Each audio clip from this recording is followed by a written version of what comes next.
There are moments in life when time itself seems to slow down, not in the cinematic way we often see in films, but in a more subtle, almost invisible cadence, where the days feel heavy and stretched, as if the universe is drawing a curtain between what was and what must now be. You begin to notice it not through grand gestures, but through the quiet erosion of joy.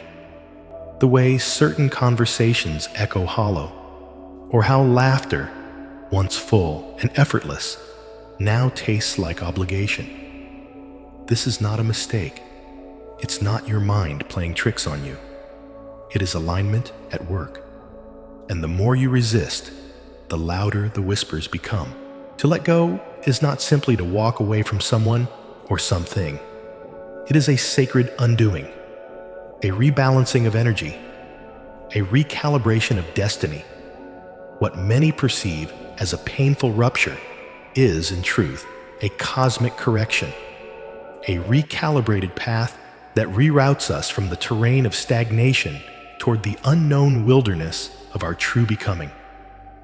You may call it intuition, divine timing, soul contract expiration, or simply a gut feeling. But beneath every term is the same truth. Your spirit knows when something is no longer meant for you, and the universe is speaking louder than your fear can muffle. People often think the most dangerous lies are the ones told by others, but the truly paralyzing ones are the ones we tell ourselves. Maybe it will get better. Maybe I'm expecting too much. Maybe this is just a rough patch. But there's a deeper current moving beneath these rationalizations, and it doesn't respond to logic. It responds to energy. If you've ever found yourself feeling tired not because of work or lack of sleep, but simply from someone's presence, you already know what that energy is. It is the quiet theft of your soul's clarity, and the universe, in its wisdom, does not allow clarity to be stolen indefinitely. Letting go is not abandonment. It is not cruelty. It is not weakness. It is the act of honoring the deeper voice inside you that refuses to be drowned by noise or kept silent by guilt. Sometimes the bravest thing you can do is to let someone walk away without chasing after them, not because you don't care, but because you finally understand that staying attached is keeping you from rising. Love, when aligned, expands. When misaligned, it contracts. And we are not meant to live in contraction. We are meant to stretch, to soar, to shed what no longer supports our flight. Yet, how often do we ignore the signs? We feel the heaviness in our chest after every conversation. We cry for no reason. Late at night, we lose ourselves in distractions just to avoid facing the truth. The signs aren't always dramatic. More often, they arrive as a subtle thinning of connection, as a growing silence that speaks louder than words. The person who once lit up your world now dims your flame, and still we wait. We wait for change, for redemption, for a version of them that maybe never existed. But what if waiting is not faith, but fear in disguise? This isn't about vilifying the other. They may not be a villain in your story, just a chapter that was meant to end. Some people are sent not to stay, but to teach, not to complete us, but to mirror the incomplete parts of ourselves. And when their role in our evolution concludes, the universe begins to shift the terrain. It introduces friction, discomfort, moments that strip away illusion and reveal the raw, unedited truth of what no longer fits.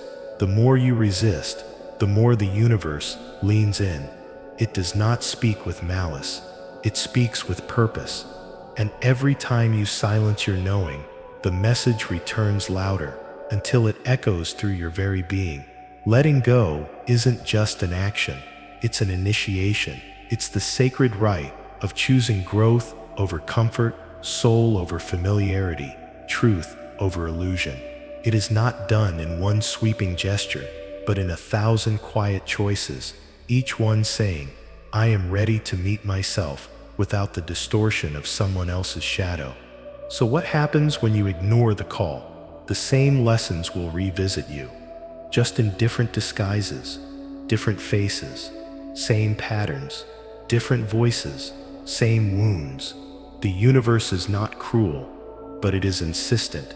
It will disrupt, dismantle, and dissolve what no longer supports your evolution.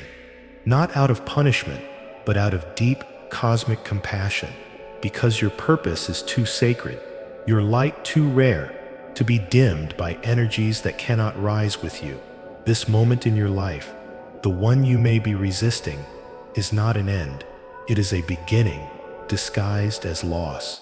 It is the sound of your soul unfurling its wings after seasons of being folded.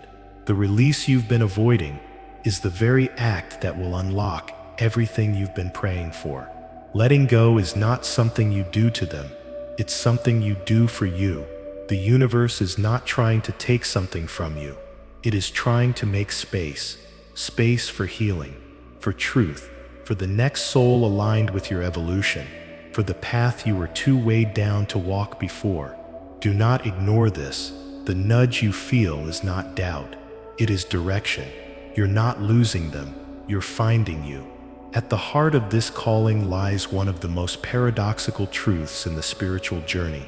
We are not meant to keep everything we love. Some relationships are written in the stars, and others in sand, meant to be touched, admired, even treasured, but not clung to when the tide of evolution begins to rise. And the tide always rises. This is not cruelty, it is sacred choreography. The universe operates not by human sentiment, but by energetic law. Where there is growth, there must be space. Where there is change, there must be release. And where there is alignment, there must be the shedding of what no longer resonates. One of the central themes woven through this message is the illusion of permanence. We are taught, almost from childhood, to seek certainty, to find safety in predictability, to hold on as if continuity equals love. But permanence is a myth in a universe defined by motion. Stars collapse, rivers carve new paths, forests burn and regrow. Why then do we believe our connections must remain unchanged? Everything that lives, moves, and everything that moves, changes. Relationships are not fixed sculptures, they are rivers, fluid, seasonal, evolving. When we resist this movement, when we clutch to relationships that are quietly dissolving, we interfere with a sacred order. We anchor ourselves to old versions of people, clinging to what they once were rather than facing what they have become, and more painfully, what they no longer are to us. The spiritual cost of this resistance is immense. Our inner world begins to atrophy. Our intuition dulls under the noise of rationalization. Our joy becomes conditional, and our path forward blurs, because the emotional weight we carry anchors us to a chapter that has already ended. Another core concept we must confront is the confusion between love and obligation. Many stay not because they are in love, but because they feel responsible for another's comfort, stability, or healing. But we cannot heal someone else by abandoning ourselves. The soul knows this. It begins to rebel when we dim our light to keep someone else comfortable in the shadows. We call this burnout. We call this anxiety. We call this confusion. But beneath every symptom is the same energetic truth: misalignment. The universe speaks in the language of vibration. It does not judge, but it does respond. When a relationship no longer matches your frequency, friction begins to emerge, not because either person is inherently wrong or broken, but because their energies no longer create harmony. It is like trying to tune into a radio station that no longer exists. All you receive is static, and the more you try to fix the static, the more you exhaust yourself in a futile effort to restore what cannot be restored, because it was never meant to last beyond its season. The concept of spiritual contracts also emerges in this terrain. Some souls enter our lives not to stay forever, but to activate something within us, a lesson, a wound, a remembrance. Their presence catalyzes growth, but once that growth has been completed, the connection begins to unravel, not because of failure, but because the agreement has been fulfilled. To remain past the expiration of a spiritual contract is to turn a sacred lesson into a personal prison, and yet we often do, mistaking comfort for compatibility, longevity for love. In truth, love without growth is not love. It is dependency, and dependency is not the soil in which the soul thrives. It is the soil where fear masquerades as loyalty, where familiarity becomes a cage. The universe, in its unrelenting wisdom, will continue to shake the ground beneath you until you step out of that cage, not to destroy your foundation, but to build a new one aligned with your evolution. Letting go, then, becomes not a singular action, but an energetic shift. It begins first within, a decision not to chase, not to cling, not to bend yourself into unrecognizable shapes just to keep someone near. It is a reclamation of self-respect, a rebalancing of your inner cosmos. When you begin to honor the nudges, the dreams, the exhaustion, the stillness, the aching silences, you begin to realign with the universal intelligence that is always guiding you home. There is also a deep karmic thread in this theme. Many of the relationships we struggle to release are not just emotionally complex, they are karmically charged, bonds forged in other timelines, other dimensions, other lives. We feel their pull like gravity, even when logic tells us to move on. But karma too seeks resolution, not through endless repetition, but through conscious completion. When we finally say, enough, I honor the lesson, I release the role, I forgive both of us, something unravels, something liberates, and we are made lighter, not just in this life, but in the unseen ones that echo behind it. Ultimately, the universe does not ask us to let go to punish us. It asks because our soul whispered first. That's the part we forget. The nudge you feel isn't external pressure. It's your own inner wisdom rising to the surface. The universe is simply echoing it back to you, louder, clearer, more urgently, because it knows that every moment spent clinging to the expired is a moment not spent in the newness that's waiting to find you. Letting go is not the end of connection. It is the beginning of alignment. It is the door through which your future self enters. And while your current self may mourn, your highest self rejoices because it remembers what your pain has temporarily made you forget. Nothing real is ever lost. It is only transformed. In the language of the soul, symbolism speaks more clearly than words. It bypasses intellect and enters through the heart's secret door, quiet, undemanding, yet unforgettable. And in the great journey of letting go, the universe doesn't only whisper through emotion or intuition. It sends archetypes. It unfolds myths. It offers mirrors hidden in stories that have been told since time was born. One such symbol is the cocoon. The caterpillar, in its quiet phase of transformation, does not die. It dissolves. Its entire form liquefies within the chrysalis. Everything that once defined it, legs, shape, even purpose, disintegrates. The caterpillar has no concept of flight, no blueprint for the butterfly it will become. Yet the process unfolds anyway, governed by a higher intelligence written into its very cells. This is what letting go feels like. Not clean, not clear, but necessary. Because if the caterpillar refuses the transformation, if it resists the dissolution, it never gains wings. You too were never meant to crawl forever. And sometimes the pain you feel in letting go is just your wings pressing against the walls of what no longer fits. There is also the story of the burning forest. In nature, certain seeds only sprout after fire. These trees carry within them a genetic memory, a sacred trust, that they will be born not in ease but in aftermath. The flames do not destroy their destiny, they activate it, and so it is with us. The relationships that collapse, the bonds that dissolve, the silences that settle like ash. These may feel like ruin, but they are fertile ground for revelation. What you thought would destroy you may be the exact fire your soul needed to awaken what has long been dormant. The phoenix, perhaps one of the most ancient symbols of renewal, captures this same essence.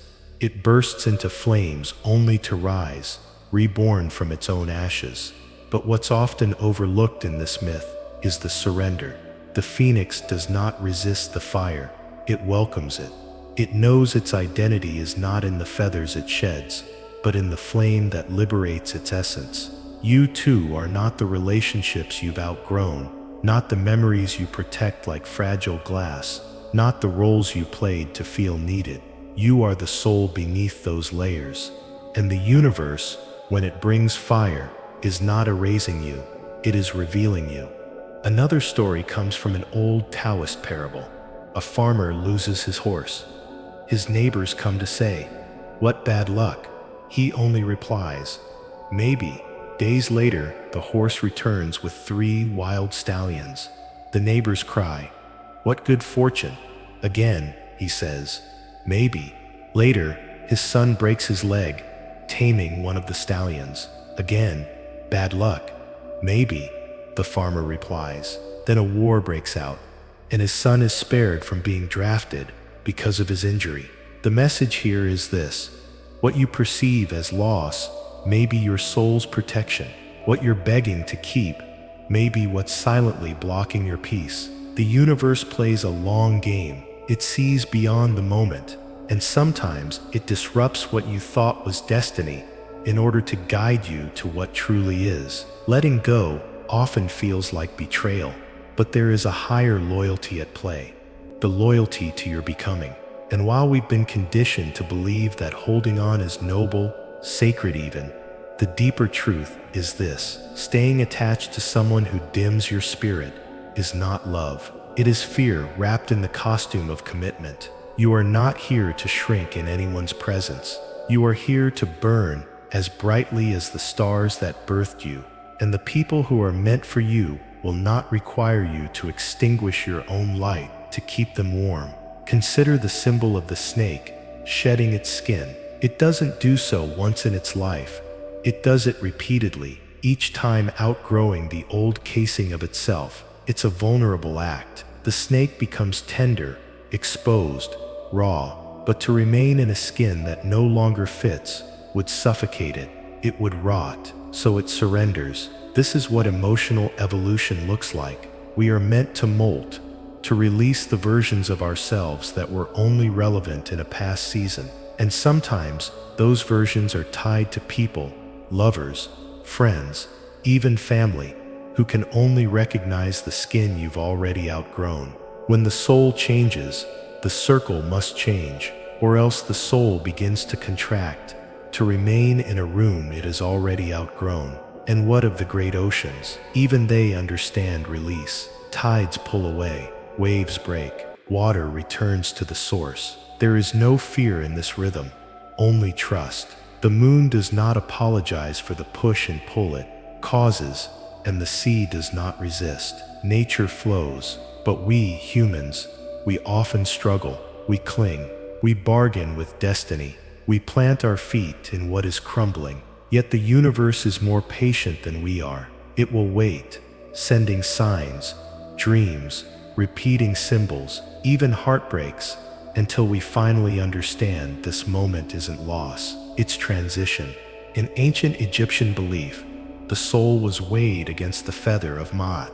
Only if the soul was light, unburdened, released from its earthly heaviness, could it pass into the afterlife. Imagine that. A cosmology built on the idea that release is not just healing, it is liberation. What burdens are you still carrying that no longer belong to you? What weight are you mistaking for identity? When we ignore the signs, when we refuse to let go, we delay this liberation. We circle the same lessons. We repeat the same karmic loops. But when we finally surrender, something ancient awakens within us, a deeper compass, a higher alignment. We no longer search for belonging in broken mirrors. We remember we were never meant to stay where our spirit cannot expand. Letting go is not the end of the story. It is the sacred pause between chapters. It is the breath before the universe turns the page. And the next chapter will not look like the last.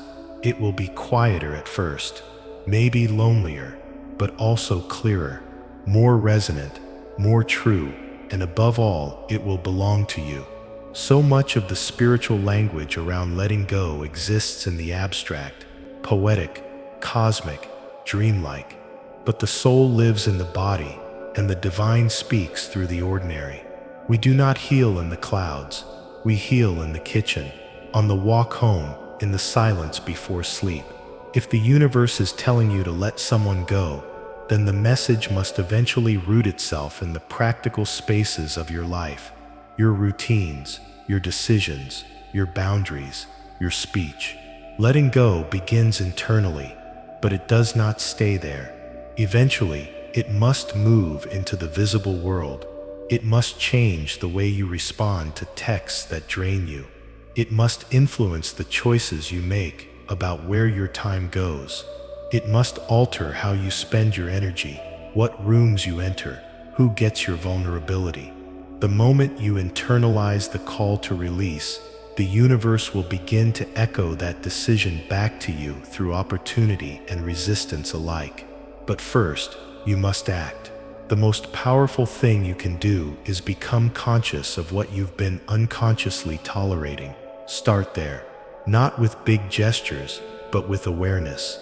The conversations you replay in your head hours after they end. The people who leave you feeling lesser, smaller, unsure. The commitments you make out of guilt rather than alignment. These are not just emotional disturbances. They are evidence of a misaligned field, and the longer you let them remain, the more normalized the dysfunction becomes. In time, you forget that life is not meant to feel like this. Begin, instead, to observe your inner responses. Not your performed reactions, but the body-level truths. Do your shoulders tense when their name appears on your phone? Does your stomach tighten in their presence? Do you find yourself editing your words, walking on emotional glass, just to keep peace? That's not chemistry, it's contraction. And contraction is not sustainable. It suffocates the life force. The universe does not place you in situations where you must die to yourself in order to be loved. That's not love. That's survival with a mask on.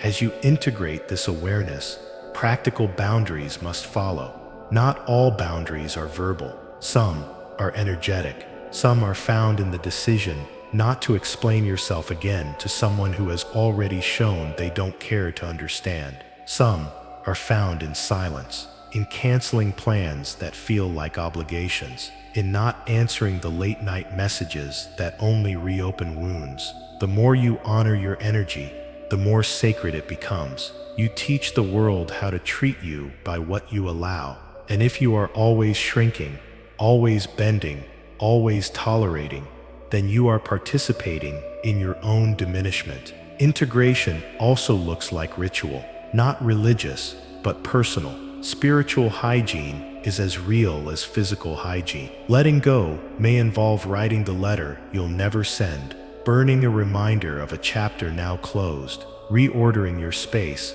so that the energy of absence becomes an opening, not a void. Do not underestimate the power of your environment. A home still haunted by relics of emotional entanglement is not a sanctuary, it is a mausoleum. And you cannot resurrect your spirit in a room that only reminds you of who you were with them. There is also a recalibration of identity. So much of who we think we are is based on our role in someone else's story. The caretaker, the fixer, the forgiver, the one who always shows up, even when they never do. But who are you outside of that role? Who are you when you're not shrinking to stay acceptable? Real-world healing involves not just detaching from the person, but from the persona you became in their presence. And this is often the hardest part, not because of them, but because of who we believed we had to be for them to stay. Letting go also changes the way we approach the future. It breaks our addiction to potential. How often have we stayed in relationships based not on what they are, but on what they could be? Potential is not a plan. It is a distraction when it blinds us from the reality of the present. Integration means looking clearly, not hopefully.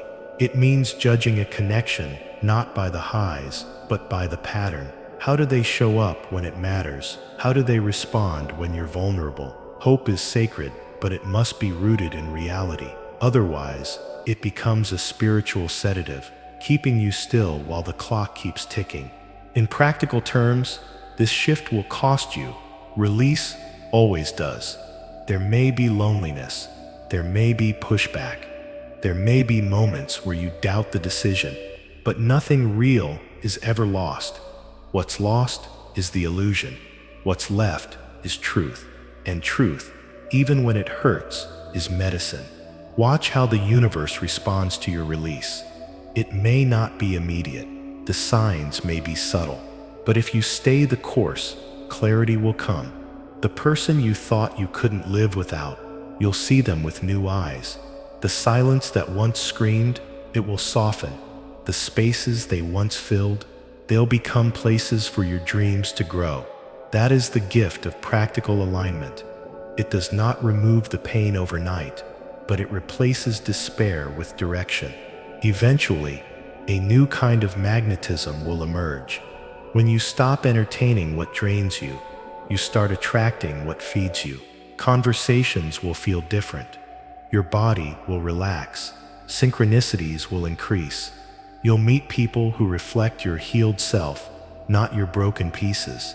These are not accidents. They are echoes, proof that the universe is not indifferent to your courage. You are not being asked to let go so you can be empty. You are being asked to let go so you can be ready. Ready for the version of your life that doesn't begin with survival, but with sovereignty. And that begins not with a spiritual breakthrough, but with the small, everyday decisions to honor your truth again and again. Somewhere deep in the folds of your story, beneath all the roles you've played and the versions of yourself you've outgrown, there is a knowing, not the kind of knowledge you gain from books or from advice passed down like hand-me-down clothes, but a knowing older than your name, older than your breath. It lives quietly in the background, waiting for you to become still enough to hear it. And when the universe is trying to tell you to let someone go, that knowing doesn't scream, it hums. It shifts the atmosphere. It realigns everything you used to tolerate until what once felt normal now feels unbearable. That discomfort isn't chaos. It's sacred intelligence in motion. You are not being asked to abandon love.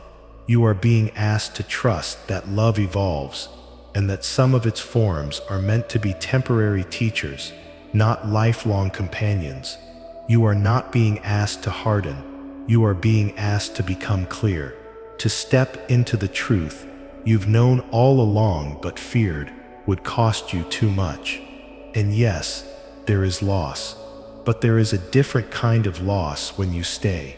The loss of self-respect, of expansion, of the future waiting for you just beyond your refusal.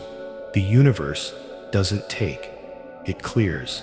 It doesn't punish, it reveals. And when it speaks, through silence, through patterns, through that growing, aching intuition, it is offering you a divine exit. Not because it wants you to hurt, but because you are already hurting more than you realize. Pain becomes so normalized when it's quiet and chronic. You call it a rough patch, a phase, a problem to solve. But your soul does not need another reason to stay. It needs your permission to go. Letting go is often mischaracterized as giving up. But this is not giving up. This is giving back what no longer belongs to you. It's surrendering the fight to fix what only ever existed in the realm of possibility, not presence.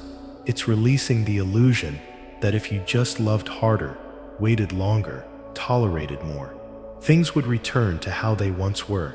But there is no going back. And if you're honest, what you long for no longer exists, not in them and not in you. Transformation always comes with grief. The grief of who you thought they were, the grief of the version of you who stayed longer than she should have, the grief of lost time, of lost dreams, of silence that was never filled. But grief too is a form of alchemy. It empties so that clarity may enter. It scrapes the old paint off the canvas of your life, so that new colors, truer shapes, more vibrant visions may take form. And when the grief passes, because it will, something softer arrives. Not immediately, not in a dramatic flash, but gradually, like the way morning seeps into night. You wake up one day, and your breath feels deeper. You hear your laughter, and it doesn't sound foreign. You realize the days have started to move again, not dragging but flowing. This is not forgetting. This is healing. You don't forget the lessons, the memories, the beauty, or the pain. You simply integrate them, and integration is the bridge between who you were and who you are becoming. The transformational call is not a command. It is an invitation, an opening, a door that has always been there, waiting for you to notice it. You are not being forced through it. You are being called toward it. And when you step through, when you finally say, I release you, I release this, I release who I had to be to stay, you will find that the universe was not testing your strength. It was asking for your trust. Trust that endings are not failures. They are reconfigurations. Trust that the void is not a punishment. It is the womb of something truer. Trust that you are not alone. Even when solitude wraps itself around you, there is nothing lonelier than being unseen in the presence of another. But there is deep peace in being with yourself when your energy is no longer leaking into something that refuses to grow. And when the new arrives, and it will not feel like a rescue. It will feel like recognition, as if your life finally caught up with the person you were always meant to be. You won't need to convince anyone of your worth. You won't need to shrink your dreams or censor your soul. You will be met, not merely accompanied, and you will wonder how you ever called the old love when it required you to abandon yourself to receive it. This is the moment. Not when things feel easy, but when you feel ready. Not when all the stars align perfectly, but when you stop arguing with the signs that have been aligning all along. Not when you're certain of the outcome, but when you realize that remaining stuck is a greater risk than moving forward. Your healing begins where your excuses end, and your new life begins on the other side of this release. So ask yourself, with no one listening but your higher self, are you willing to let go of what is breaking you to make room for what is building you? Are you brave enough to believe that peace isn't a fantasy, it's a standard? Can you honor your growth enough to stop clinging to the soil you've already outgrown? The universe is not just telling you to let go, it's preparing you to rise. And when you do, you will look back at this moment, not with regret, but with reverence, because this was the moment you stopped waiting to be saved and became your own return to wholeness.